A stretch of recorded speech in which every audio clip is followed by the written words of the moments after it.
Hello, welcome to the conversation here on News Central Television. I am Gbenga Aborowa. This is the program where we bring you up-to-date insights and analysis on the latest trending political stories on the continent of Africa. Today on the program, we will be looking at the crisis within Nigeria's ruling APC, All Progressive Congress, as the court sacks Governor Dave Umahi. Also, on the conversation today, we will be looking at International Women's Day across the continent. The leadership tussles within the ranks of the All Progressive Congress took a new turn on Monday after President Muhammadu Buhari reportedly ordered the removal of interim chairman Buni and replaced him with Niger State Governor Sani Bello. This is as the governor of Niger State, Sani Bello, met with the leadership of the party at its Abuja secretariat and went on to swear in 36 new state chairmen of the party. There had been speculations about whether or not Buni would remain as acting chairman of the party, especially in the wake of postponement of the party's national convention. Meanwhile, the Federal High Court sitting in Abuja sacked Governor David Umahi of Ebonyi State and his deputy Kelechi Igwe. This follows the defection from the People's Democratic Party to the All Progressive Congress. Justice Inyang Ekwo delivered the judgment. The court held that the votes Umahi secured during the March 9, 2019 governorship election belonged to the PDP and same could not be legally transferred to the APC. According to the court, having defected to the APC, both Umahi and his deputy jettisoned the PDP and the votes belonged to it. It held that going by the outcome of the election, the office of the governor and deputy governor belongs to the plaintiff and no other political party. Now, INEC's Independent and National Electoral Commission's National Commissioner and Chairman Information and Voter Education Committee, Festus Okoye, said the electoral umpire was yet to receive copies of the judgment from the court. Now, joining us from Lagos to discuss this on the conversation and to unpack the crisis within the All Progressive Congress Party is Fouad Oki, a chieftain of the party based in Lagos, Nigeria. Thank you very much for joining us on the conversation, Mr. Oki. Thank you very much. Good afternoon. Now, what's your reaction to the events that transpired in your party yesterday? And who is the chairman, the recognized chairman of its caretaker extraordinary Convention Planning Committee?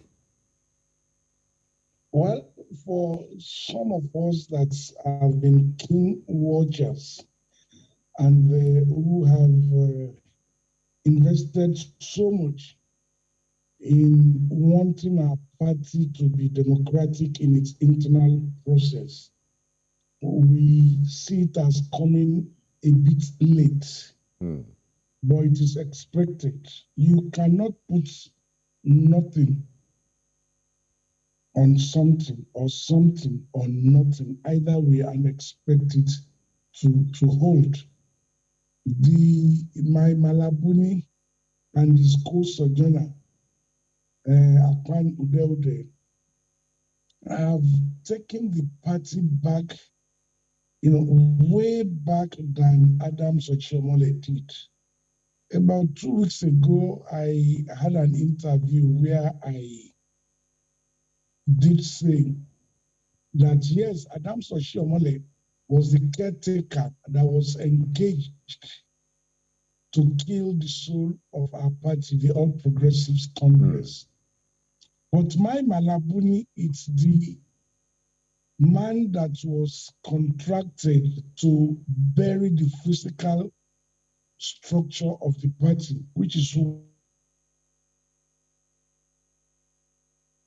Hello, Mr. Oki. Are you there? So you said Maimala Buni, you don't agree with this tenure, but he was only there temporarily as a caretaker chairman of the committee and not on a permanent basis. Why do you think, in your opinion, he was able to wield so much power in such a short time? Well, you also want to understand something very clearly, that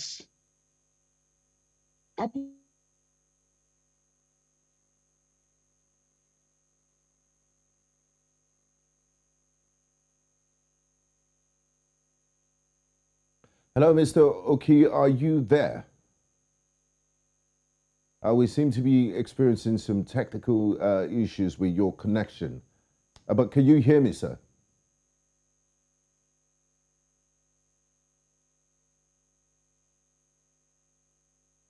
Hello, Mr. Oki, can you hear me? Okay, we'll try to re-establish the connection with Mr. Fouad Oki, the chieftain of the ruling All Progressive Congress. We'll be back with the conversation shortly.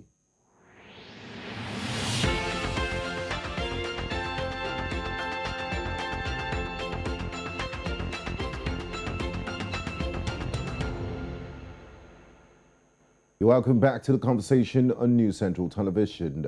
We apologize for that technical glitch. And we're still talking about the internal crisis in Nigeria's ruling All Progressive Congress Party. And joining me to discuss these and latest issues concerning the APC is APC Chieftain, Honorable Fouad Oki. Nice to have you back, Honorable. Thank you very much.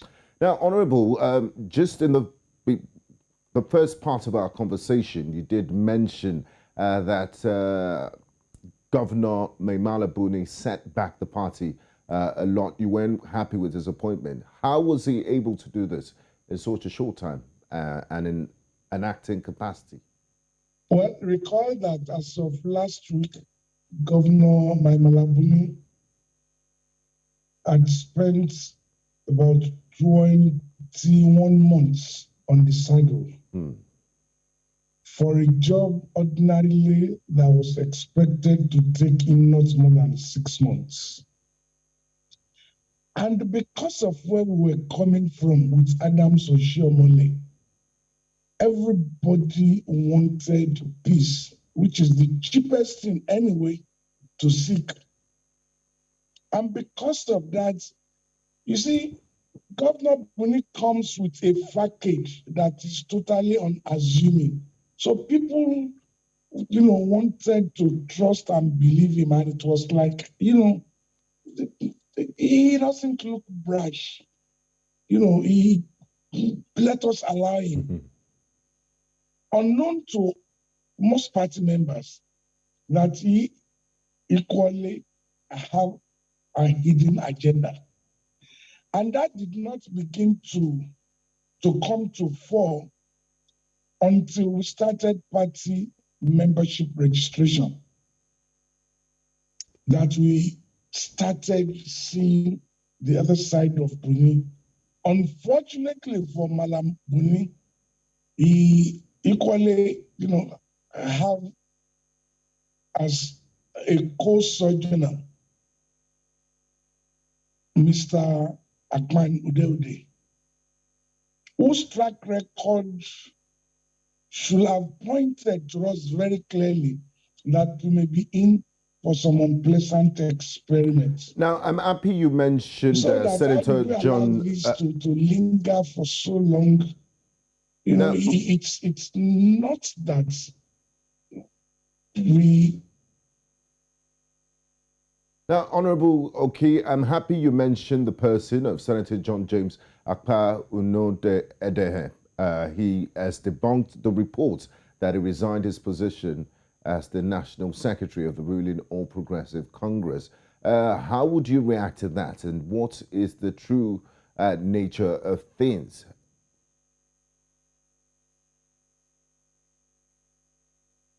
Hello, Honorable Oki, can you hear me? My question is, Senator John James Akpa Uno-Edehe has debunked reports that he resigned his position as the National Secretary of the ruling All Progressive Congress. What is the true situation of things? And has he really resigned his position? Hello, Honorable, can you hear me? Hello, Honorable. Hello, Honorable. Did you get my last question? Hello, Honorable Oki, did you get my last question? Okay, we'll go on a quick break. We seem to be experiencing technical issues with the connection. We'll be right back.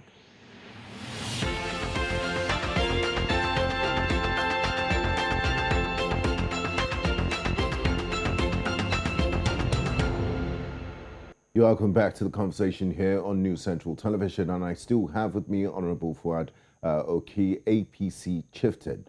Now, back to you, Honourable. You did mention the character of Senator John James Akpa Nudo Edehe and Maimala Buni. Yesterday, Senator John Akpa Nudo Edehe debunked the reports that he resigned his position as the National Secretary of the ruling All Progressive Congress. You weren't really happy with the stewardship as the National Secretary. How would you react to this? What is the true position of things? Is he still the National Secretary? Considering that on Monday, if you remember, on Monday, when Governor Bello just got into the National Secretariat of the party, yes, it was Senator James Udelde who issued a statement that there was no change of pattern at the APC National Secretariat, only to do a U-turn to queue behind Governor Aborowa. On that same day, not later than 2 hours after that statement was issued. Now, if he says he has not resigned, there are two questions I would want him to answer. The first question is whether indeed he stormed out of the meeting and later went back into the meeting. What necessitated or precipitated is a hot exchange of words with Governor Bello and his storming out of the meeting. So let him answer those two questions. Okay. The fact is, either he likes it or not, with what they are cooking, also wanting to discredit the purported case of God, and also wanting to discredit the efforts to hold a neck meeting next Tuesday. It will all come to pass, and they will begin to ask him questions. So and when you look at the man, the last 21 years, he's used to saying one thing today and then coming back to say tomorrow that he did not say so or he did not mean so. So for me, it's what counts to nothing, and that's the truth, nothing. Okay. Now, Honourable Oki, would you say that the recent developments in your party, the ruling All Progressive Congress, including the drama we've seen in the last few days, is evidence that the party is factionalized? Because you have some who still recognize Maimala Buni as the chairman of the party, and you have parallel state chairman. Is the party factionalized? Well, maybe the one factionalization may be a subtle way. Okay, divided. To confirm that the party has been nothing but an SPV. The party, unfortunately, has come to show clearly that it is a special purpose vehicle of political association to seek nothing but power. I am beginning to really get afraid that post 2023, there's likely not going to be a party called All Progressive Congress. It is getting clear by day. So the one is that the party has been factionalized or polarized or whatever. I think we are going on the last vestige of the party's implosion. And there's no good thing, because if the party goes through the March 26th convention with another hurdle for the party to cross, which I'm not sure a party that has been marginalized can go through in 8 days. That is the process of conducting primaries and convention to nominate party flag bearers, from state assembly to the House of Reps to governorship to the Senate, as well as the presidential candidate. So I don't know. Okay. Maybe we can salvage or still salvage some things if again we choose a path of honor by postponing this Congress and convention. We seek genuine reconciliation and take advantage of the window of April 4th to 3rd to conduct, all the primaries, to elect delegates that are genuine, devoid of acrimony, and then conduct a convention that will elect party officers as well as the presidential candidate. Now, coming back to you, Honorable Oki, there's a saying that a house divided cannot stand on its own. With the national convention of the party, like you just mentioned, around the corner, is the unity of the All Progressive Congress under threat? Governor Nyesom Wike of opposition PDP has reacted to the leadership crisis rocking your party. It says there's no internal democracy in APC. If all these divisions continue, don't you think the opposition will take advantage of the internal crisis in the APC? What's your reaction? Wike should mind his own business. No one of these two parties is better than the other. As we have crises in APC, so there are so many crises in the PDP too. And then it is better for him to mind his business and make this out. Having said that, it is very clear that there is no way our party will go into March 26th convention, and they're not divided. But there is a window, and that window is number one, to consider postponing the convention again for the umpteenth time and seek the new reconciliation in a manner where everyone will have a sense of belonging, in a manner that is devoid of impunity, in a manner where justice, equity, and fairness will hold sway. The moment we can do that, we will come to realize that there is nothing as cheap as peace. But we will not accept that unless you allow justice, equity, and fairness to hold sway. And I think that is the solution. Okay, Honorable Oki, they say democracy is a game of numbers. It's all about numbers and selling your agenda to the people. It's the people that decide at the end of the day. And some observers have said that, with all these internal wranglings in the ruling All Progressive Congress, if they can't even put their house together, why should we trust them with political appointments? That it would only be a disaster. How do you respond to that? Listen, and I've said this severally the last 4 years. I think the last 5 years, actually. I've been saying this. It's sounding like a broken record. It is very clear and very clearly true that today our party is the least popular party in the land. The people are tired of us. They're tired of our shenanigans. With numbers which you allude to, we don't have.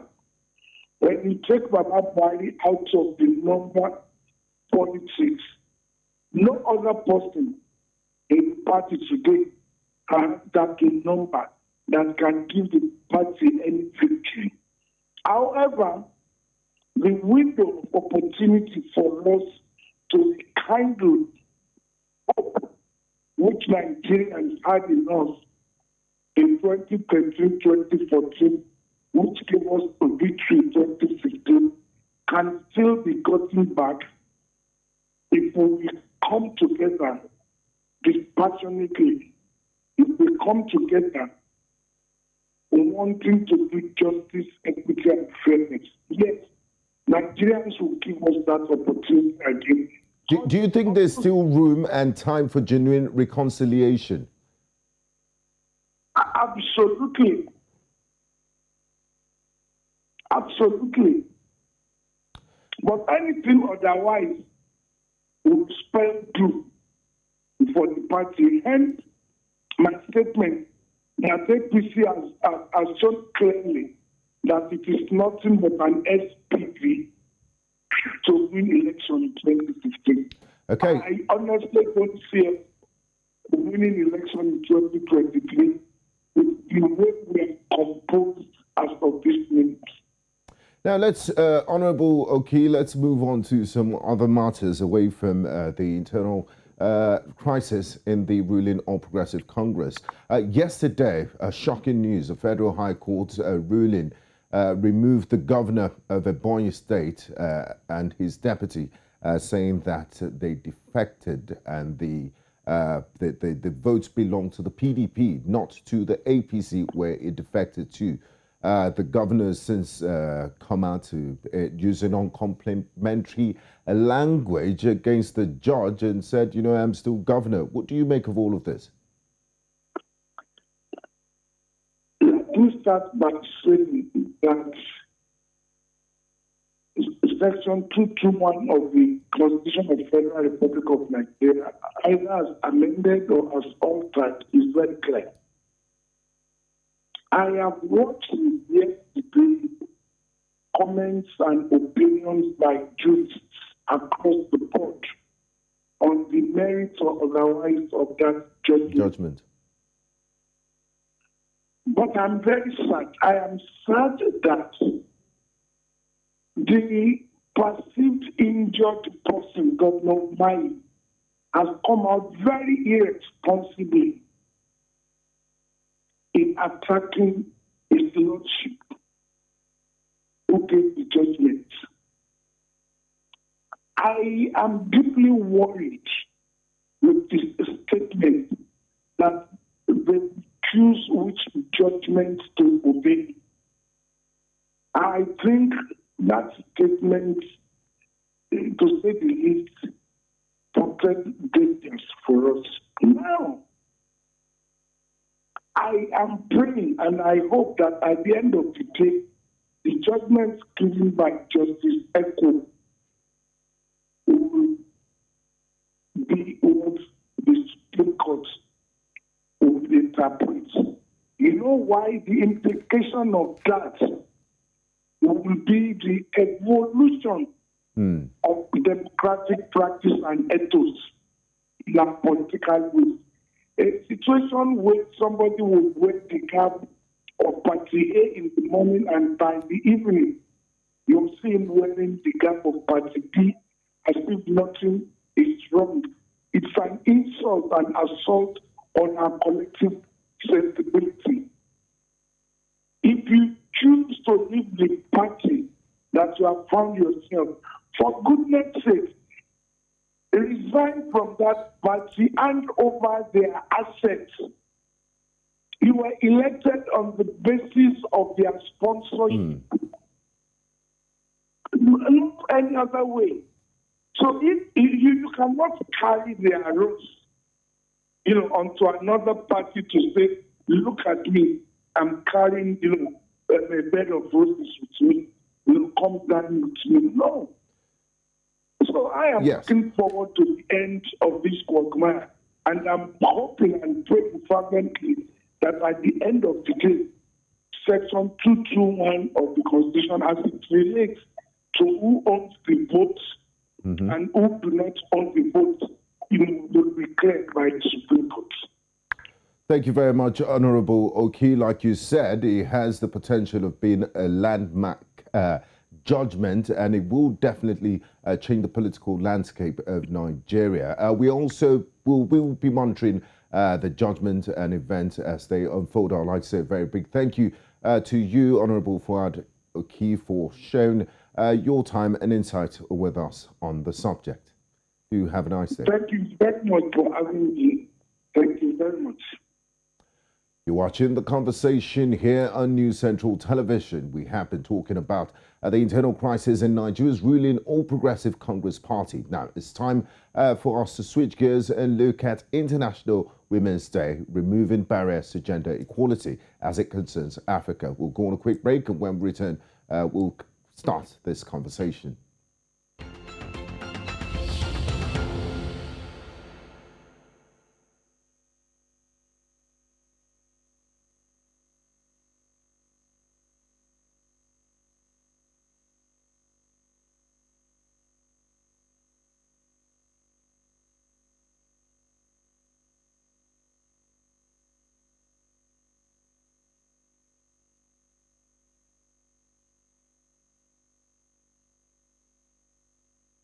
Hello.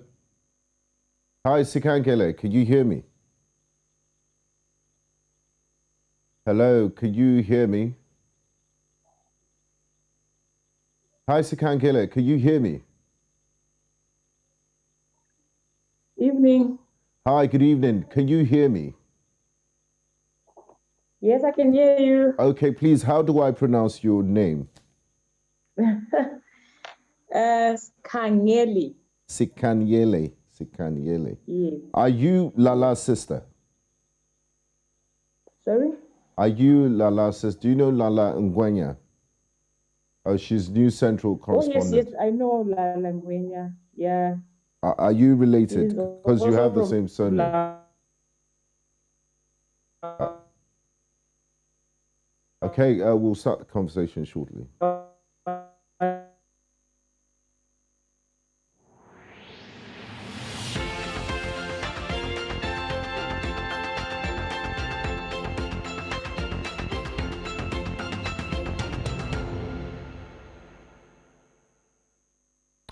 You're welcome back to the conversation on New Central Television. Now, International Women's Day every year is celebrated on the 8th of March and around the globe, while Women's Day traces its history to feminist movements in Europe and America in the early 1900s. The day became mainstream after it was adopted by the United Nations in 1977. In 1996, the United Nations are now celebrating the past, planning for the future as theme for Women's Day. Since then, every year a theme is given to mark the celebration and gender rights advocacy work. For 2022, the United Nations given theme is Gender Equality Today for Sustainable Tomorrow, which aims to recognize women who are working to build a more suitable future. However, the International Women's Day website from the United Nations given the theme Break the Bias as this year's concept. The website explains the values of the theme as a world free of bias, stereotypes and discrimination, a world that is diverse, equitable and inclusive, a world where difference is valued and celebrated. Now, joining us on the conversation this evening from Bulawayo, Zimbabwe is Sikhangele Ngwenya, a young women leader and gender activist. Thanks for joining us on the conversation, Sikhangele. Thank you for having me. Now, I'd like to start with this. It's another anniversary of the International Women's Day. Could you tell us what makes the African woman tick and unique? As you said that it was a way of celebrating women, so we continue to celebrate women who are breaking barriers, as the theme says for this year. Last year, the theme was going with balance for better. Yes. Hello, Sikhangele, are you there? That was okay. last for less. Yeah, go on, please. Yeah. So last year we were celebrating the theme Balance for Better. We were trying to say, as women, let's make sure that we penetrate the spaces and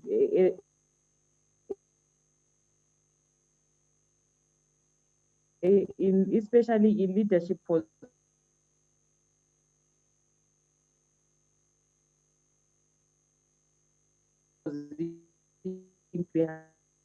In terms of participation, especially in politics, but we have the numbers.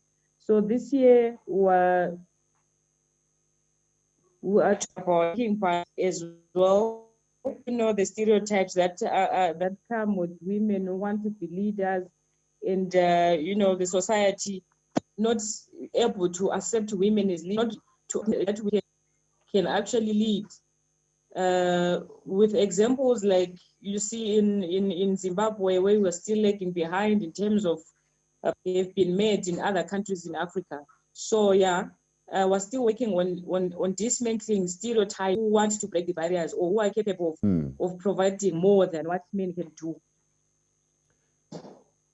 Sikhangele, you did mention that women should be given the opportunity to participate in politics. Why is it important to have female representation in politics? Okay, first of all, women have the numbers. I'll use Zimbabwe as an example, where we have over 50% women. When I'm talking about the population here, yes. So it means we are the voters. We are more than so it means we need more women, more than 50% of women representing the country, because we have the numbers. And also we need to have women in leadership, because we can't have men representing our needs. So we need women leading women and also representing the women's institutions. So this is why it's important for us to have women in leadership. We have the numbers, we are the voters, and I think we provide better leadership with regards to what women really need. So we need to have a voice. We need to also have a choice in politics. Now, talking about women's voice in politics, in 2020, over 60% of the seats in the Rwandan National Parliament were held by women. They're seen as very advanced when it comes to women empowerment, but they did this by specially allocating seats, specific seats, through affirmative action to women. Just last week, the Nigerian Parliament shut down, but they say they're going to look into it again. Some bills that were going to promote gender equality and all of it. What's the situation in Zimbabwe, and would you support affirmative action, that is having specific numbers of seats reserved for women only, or do you think it should be just business as usual? I think affirmative action is good for countries like Zimbabwe, as long as people are being chosen on merit. So you see, the problem now is that the women who are then picked from the political parties to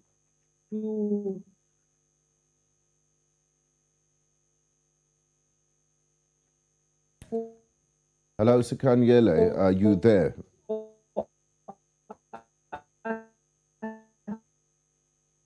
Affirmative action. Some of their political situations, that's number one challenge with affirmative action. But if these women are selected on merit and they know who they really represent, affirmative action is good. With the Rwanda situation, yes, I'm hoping the women who are there were chosen by merit.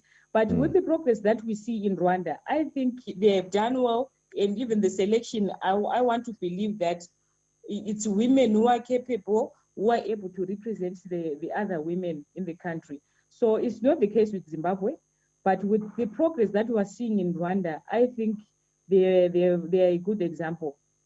So affirmative action is good, not only in politics, but also in the education, in the workplace and in other institutions like that, as it allows women to speak out to issues, to call out some problems that we face in the society. So affirmative action is good as long as it's above board, people are chosen on merit, and the stereotypes that are there, we find ways of capping those stereotypes.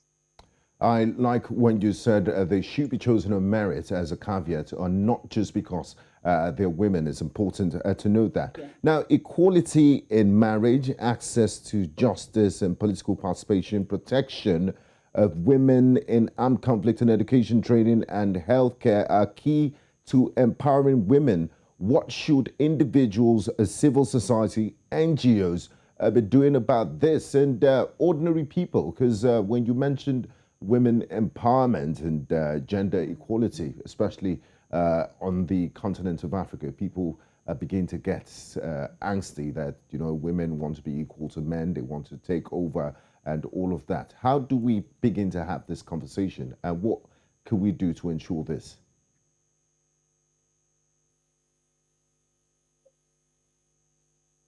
How do we? Yes. Sorry, I lost you for a moment there. Yes, Sikhangele, I would like you to respond to that question, please. Yes, did you get my question? I lost you for a moment. You were saying how... Okay, I said equality in marriage, access to justice and political participation, protection of women in armed conflict, education, training, healthcare are key to empowering women. But in Africa, when you mention gender equality or women's rights, a lot of men begin to get worried that women are planning to take over, and they get angsty. So what should individuals, NGOs, civil society and government bodies, and also ordinary Africans, both male and female, be doing to ensure this? The women are equal partners in development. Okay, so I think we need to bring men to the agenda. The past year, like in November, when we were doing the 16 days of activism, I realized that most NGOs would rather have women discuss the policies, the laws that support them. But I think that's not enough. We need to have men on the table. They say what they feel about issues to do with women's participation in leadership.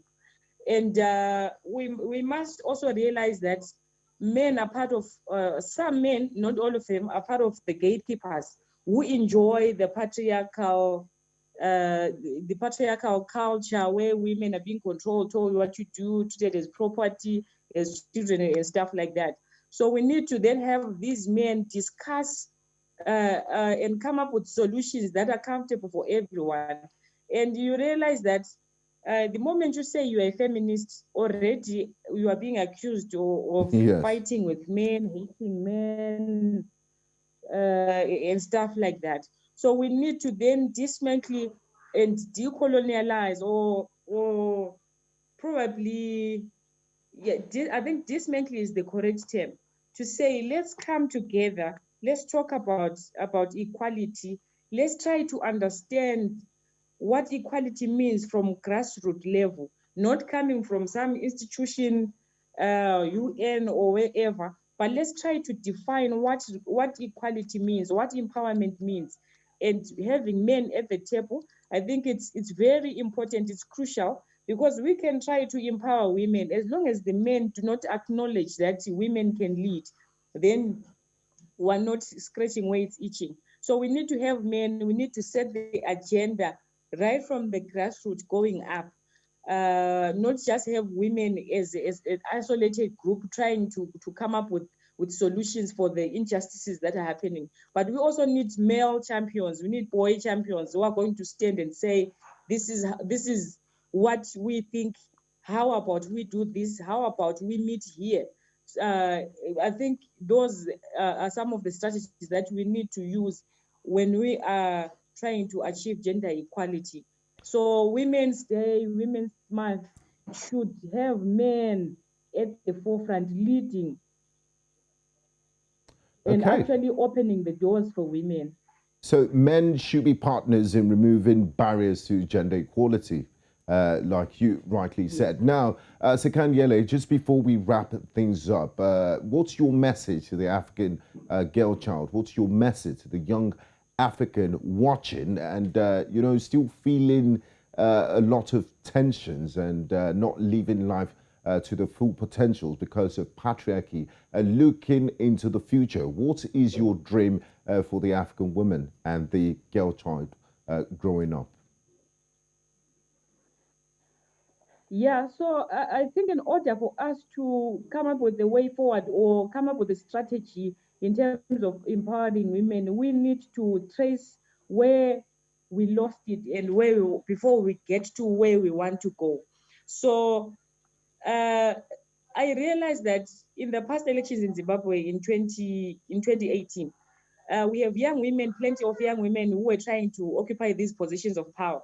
So they had to go through the primaries, the political parties, of which in Zimbabwe it's kind of binary in terms of voting. It's either party A or party B. So they tried to get into these spaces, but most of them, they then went through sexual violence, where they were promised to say, if you do this, I'll do this for you. So they naively believed that something was going to be done for them. So at the end of the day, they didn't get these seats because it was just promises. They were just being used as fodder. So now maybe my advice would be, we need to have women who are going to penetrate the spaces on their own through supporting each other through the women's constituencies. And then maybe if it's relationships or whatever with men in leadership there, you can do it after you have penetrated the space on your own. As long as we are trying to get into positions of power through favor, through beauty, through carpet interviews. Quite a lot of obstacles there. And that brings me to my final question, Sikhangele. With all these obstacles you've mentioned, and the barriers that are against women development on the continent of Africa, are you hopeful that, maybe in the next few years, we will be able to shift the needle a bit towards removing barriers against gender equality and move closer to achieving it?